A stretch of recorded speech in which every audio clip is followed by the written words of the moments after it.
Thank you for watching this presentation about best practices in regard to employee relations, which has been prepared by Aaron Merrifield, Brandon L'Italian, Jason Merrifield, and Sadie Gregg for the assignment titled Group Oral Presentation. This assignment is for Senior Seminar Class, Business 498A-60, taught by Jill Thomas Jorgensen at Lewis Clark State College. Every day, companies make decisions that affect employees. These can be good decisions or bad, have a positive or negative effect. In this presentation, we will cover different aspects of employee relations, starting with interpersonal skills, employee satisfaction and retention, followed by examining two companies that use best practices and what these companies do that demonstrate best practices in human relations. Hi, my name is Aaron Merrifield. Best practices in employee relations don't start at a corporate level. They start with you. I would like to share with you a couple of books that I believe will help anyone in situations where people interact with one another. The first is How to Win Friends and Influence People by Dale Carnegie. It was one of the world's best sellers in 1936.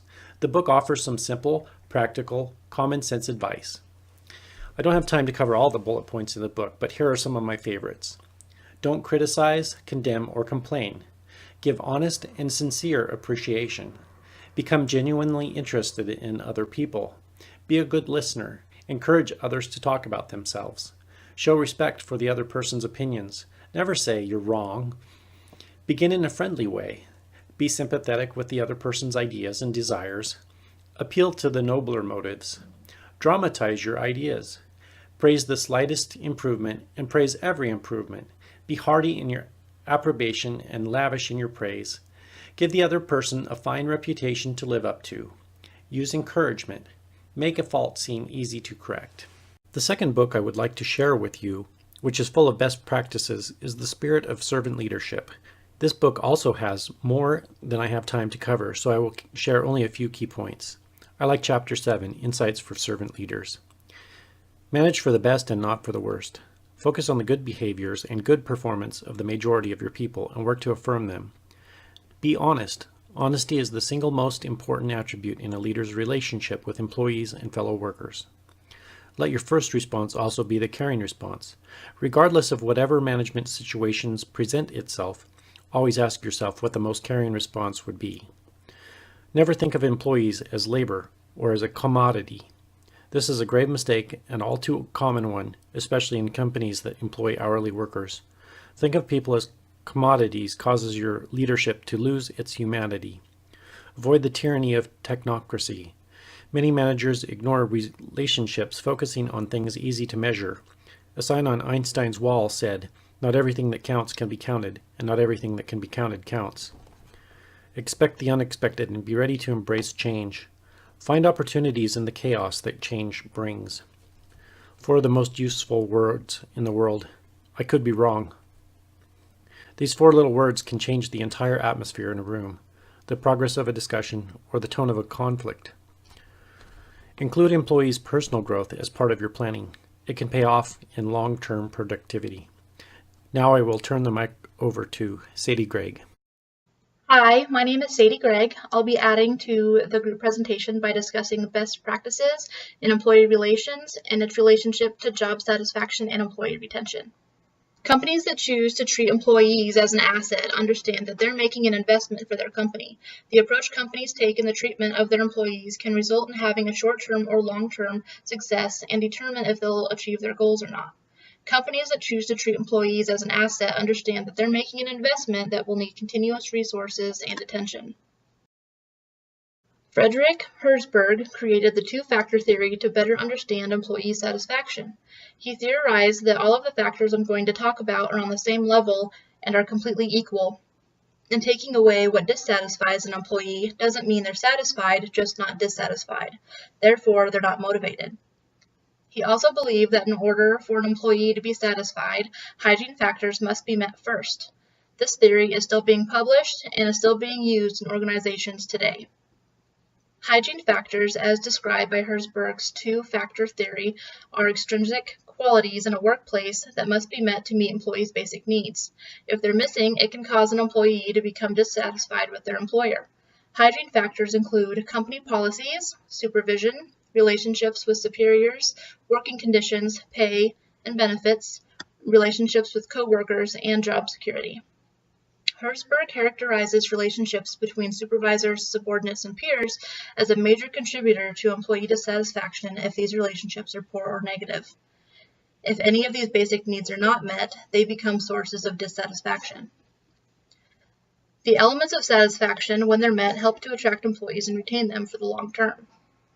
The second part to Herzberg's two-factor theory are motivational factors, which are responsibilities at work, whether it's meaningful and the employee feels that they're contributing to something meaningful, recognition for their achievements, possibilities of advancement and growth. Employers should commit to helping their employers grow and seek new opportunities for advancement. Employee satisfaction is what engagement is built upon, so employees must first be satisfied before they can become engaged in the workplace.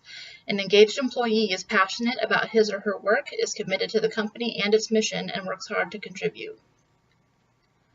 An engagement survey results show that approximately 32% of U.S. employees are engaged in their work, which is great, but 51% are not engaged and 17% are actively disengaged, which costs companies a massive amount of money every year in lost productivity. How managers and leaders treat employees directly affect how loyal an employee is to their employer. The most valuable thing a leader or manager can do for its company is to actively seek feedback from employees. Open communication will lead to a better understanding of your employees and a better understanding of their engagement in the company. Creating this environment of open communication will allow a leader to gauge an employee's satisfaction, how likely they are to stay loyal to the company, and most importantly, receive feedback on employees' needs so they can be met. The most important satisfaction element is the compensation employees receive for their hard work. If an employee feels underpaid for their contributions, their engagement will suffer and they'll likely look for other job opportunities. Pay can also be used as a tool for encouraging or discouraging behaviors to help reach desired performance and productivity results. This is supported by the efficiency wage theory that states that increased wages can lead to higher labor productivity. Some may argue that compensation is the answer to employee turnover, but let's not forget Herzberg's two-factor theory involving intrinsic and extrinsic rewards. According to the reading material from my leadership class that I'm currently in, considerate supervisors had a more positive impact on subordinate satisfaction than structuring supervisors. Next, I would like to introduce my team member, Brandon. Thanks, Sadie, for that awesome piece on human resources and employee relations. Like she mentioned, my name is Brandon Italian, and what I'm going to be going over is Quick Trip Corporation and their relationship with their employees and how they keep them happy. So first, let's go over their story.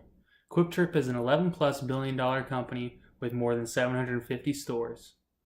They employ over 20,000 employees, and Fortune has listed them for 14 years as one of the best companies to work for. Also, every year Quick Trip donates 5% of their profits to charity. Now let's go over their employee investment. Their motto, happy customers and even happier employees. Their thought process behind this is, as long as their employees are happy, that will reflect on how their customers feel. Quick Trip provides above average wages, beating the competition. They've got job security and significant benefits, which we'll go over in my next slide. Operational efficiencies and standardization make it easier for the employees to do their jobs on a daily basis. Progressive process improvement and employee training allow employees to learn and better themselves on a daily basis as it is a changing industry.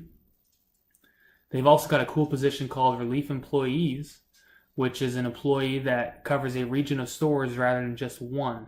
This employee covers vacations, illnesses, or other circumstances why an employee would miss work. It makes it so that the employees in that store don't have to do the work of 4 people with just 3. Now let's go over the benefits. This is where you'll really notice why it is so enjoyable to work for Quick Trip. Quick Trip provides health, dental, and vision coverage, life insurance, a retirement plan and 401k employer match, which is up to 6%, stock ownership plan, paid time off, which just after your first year of employment you'll receive 2 weeks of vacation, sick pay, an annual Christmas bonus to help out with paying for those Christmas presents, tuition reimbursement, which helps employees better themselves so that they can become they can hold higher positions within the company. They've also got a Quick Trip Cares funding plan, which helps employees who are affected by disasters such as illness, wildfires, hurricanes, or other disasters. They've got weekly paychecks, seniority awards, and my personal favorite, free fountain drinks while you're on duty. Thanks, guys, and now let's listen to what Jason has to say. Hi, my name is Jason Merrifield, and I'd like to talk a little bit about Costco, who they are, how they treat their employees, and why it matters.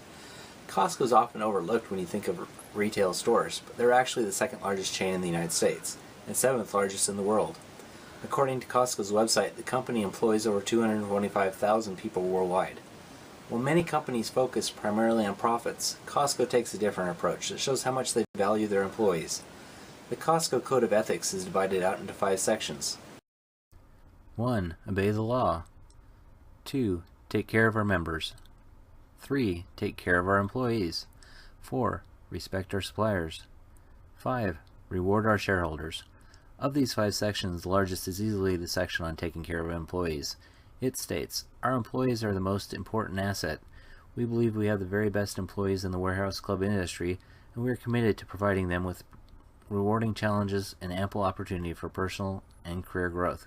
We pledge to provide our employees with competitive wages, great benefits, a safe and healthy work environment, challenging and fun work, career opportunities, an atmosphere free from harassment or discrimination, an open-door policy that allows access to ascending levels of management to resolve issues, opportunities to give back to the community through volunteerism and fundraising."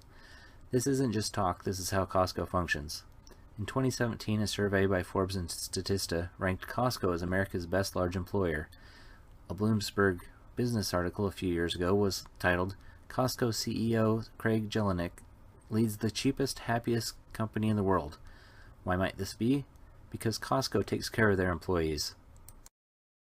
Unlike other retail stores that tend to start employees around minimum wage, Costco takes a different approach and starts their U.S. employees around $14 an hour.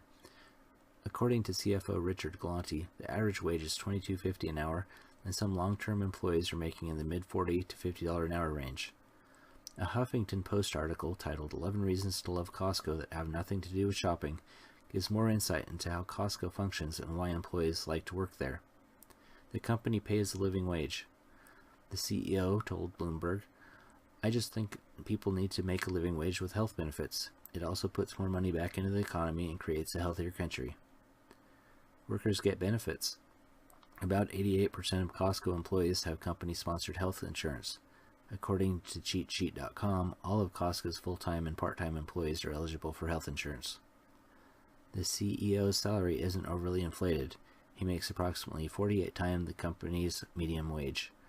This is compared to Walmart's CEO that makes nearly 796 times what the average worker receives. Costco helped employees through the Great Recession. Instead of massive layoffs, Costco retained their workforce and even gave raises. Costco remains closed on Thanksgiving Day, and New Year's, and Easter, Memorial Day, Labor Day, and Christmas. Costco hires from within. More than 70% of warehouse managers began their careers working on the registers or on the floor. When the company's first CEO retired in 2011, instead of hiring from outside the company, they moved 30-year employee Craig Jelinek into the position. In conclusion, why does this all matter? In Costco's case, the average employee has worked for the company for 9 years. This compares to a national average of 3.8 years in the private sector, according to the Bureau of Labor and Statistics.